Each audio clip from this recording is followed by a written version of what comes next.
Hello, ladies and gentlemen. I'm going to open this session with a taster of a lecture that I give at the start of every year of the UCERT, and it's called A Brief History of Everything. The lecture serves to provide an overview of basically the substance of the entire course, looking at the different theories that we're going to be discussing, the historical events, the organizations, and some of the ideas which dominate international relations and its study. International relations, by definition, is very historically focused, but it's the theory aspect that turns it into something slightly different. And this lecture serves to capture some of the core ideas, which you'll then go forward to look at in more detail through the course of the course. Then at the end of the course, I do the lecture again. And this time, everything kind of drops into context, because initially, as you can imagine, whenever you're sitting down to this first lecture, it all looks like a lot. So let's have a little look at some of the ideas that we're going to be discussing. If I can make it move, that is. There we go. So first of all, we're looking at concepts of power, law, and politics. And in each instance, we're looking at these things as they relate to states. Power as it relates to states, law as it relates to states, and politics as it relates to states. And the singular unit in international relations is the state. This is for historical purposes and reasons and origins, but also because this is how humans fundamentally have organized themselves, not just historically, but in the modern era. And where there have been opportunities to possibly step back from state-focused international relations, these have been sidestepped at every significant juncture, with the most recent iteration being the creation of the United Nations in 1945 at the end of the Second World War, which places the state sovereignty, and concepts of non-interference at the absolute center of the international legal and political system. So now we're going to take a very brief look at two of the main theoretical understandings which we'll be wrestling with in this course. Now, theories for people who've been out of education for a long time sound like extremely intimidating understandings. Actually, they're simply lenses through which actions and activities can be looked at. So first of all, we're going to be looking at realism. And realism has three main ideas.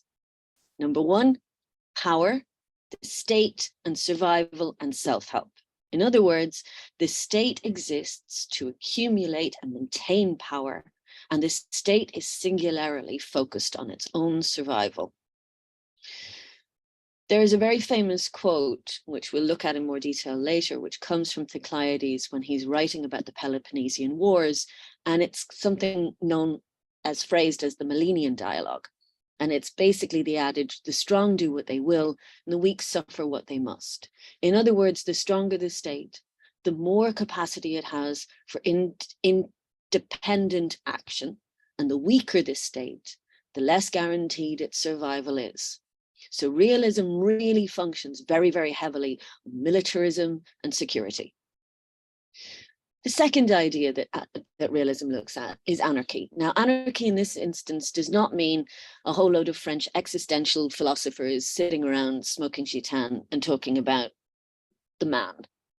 Anarchy in this instance is very much an idea that states exist beside each other without an overarching hierarchy.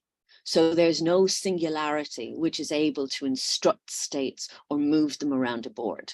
Now, you can argue, and I'm sure many of you will, that actually America, particularly in this instance as the most powerful state in the world, has the capacity to coerce and move states to act in their favor.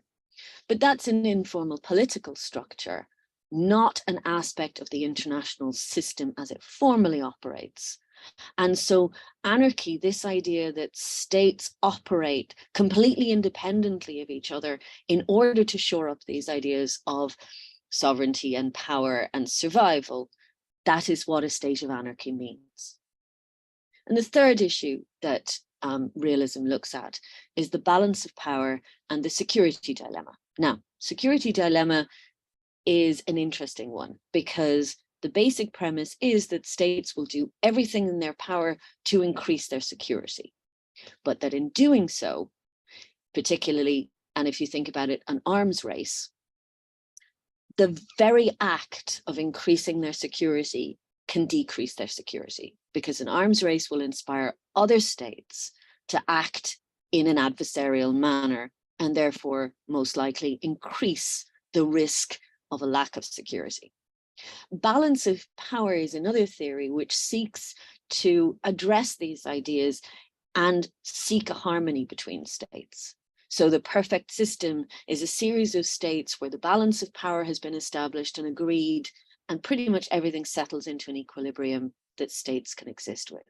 And both balance of power and security dilemma are two issues and aspects that realism specifically focuses on in order to both achieve and maintain security and explain why security sometimes can't be maintained.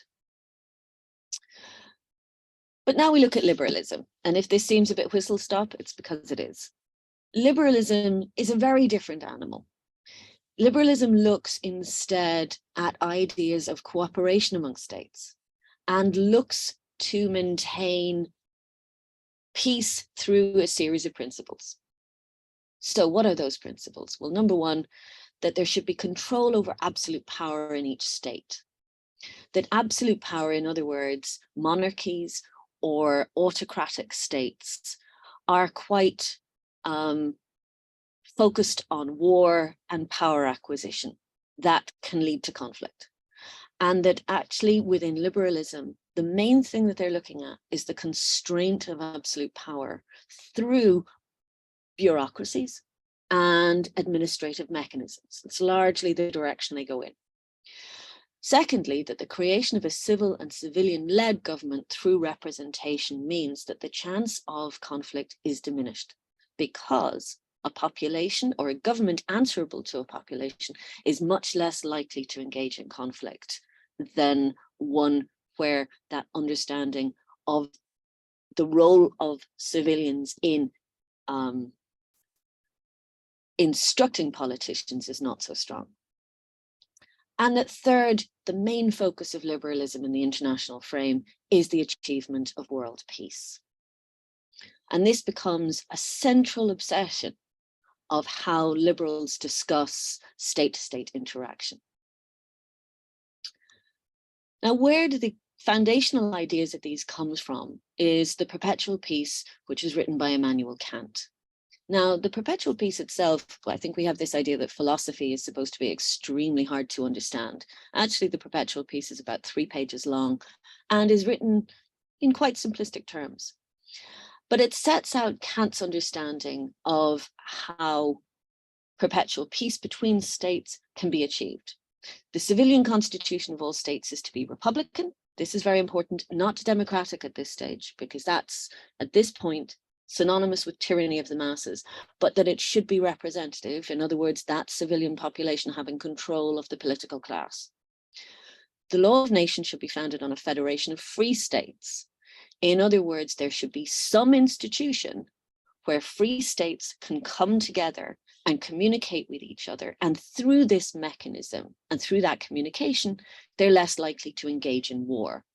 And thirdly, that the law of world citizenship should be limited to conditions of universal hospitality. And that is basically, Kant's argument is that if there's an exchange of goods and services between people, that this interaction will increase understanding between citizens of different nations and linkages of trade and immigration and interaction. And this is more likely to lead to world peace. This then, in the modern era, is turned into something which is known as the democratic peace theory, which we'll get into in just 1 minute. But the core of liberal internationalism is why organizations matter. And in the modern era, this is where we end up with the focus on entities like the European Union, the United Nations, NATO, that these organizations serve to ensure and guarantee peaceful structures in the world. Now, I mentioned democratic peace theory. This is the idea. It was put forward in 1983 by a man called Michael Doyle, who took Kant's idea and said that through a study that he did, that if you look at it, democratic states do not go to war with other democratic states, and therefore the key to world peace is to make all states democratic. And Clinton took this as one of the core parts of his strategy. And he said, and this is the quote which is underneath, ultimately the best strategy to ensure our security and to build a durable peace is to support the advance of democracy elsewhere. Democracies don't attack each other. And indeed, this becomes a core brick in American foreign policy, where democracy promotion is seen as the most efficient way to both ensure a common community where everybody is aligned under democratic values, but also to literally ensure world peace in this manner. And that's an idea and a history that we'll be unpacking through the course of this program. Finally, the undergraduate certificate in international relations sits alongside the undergraduate diploma. And the undergraduate certificate is very much an introduction to international relations, institutions and conflict in international relations. And then finally, we look at regional politics. This course very, very much focuses on writing skills and your capacity to write academically, and is intended to give you the foundational knowledge that you can then take into further study at a range of levels. Right, that's me done. Now we will take any questions. Thank you.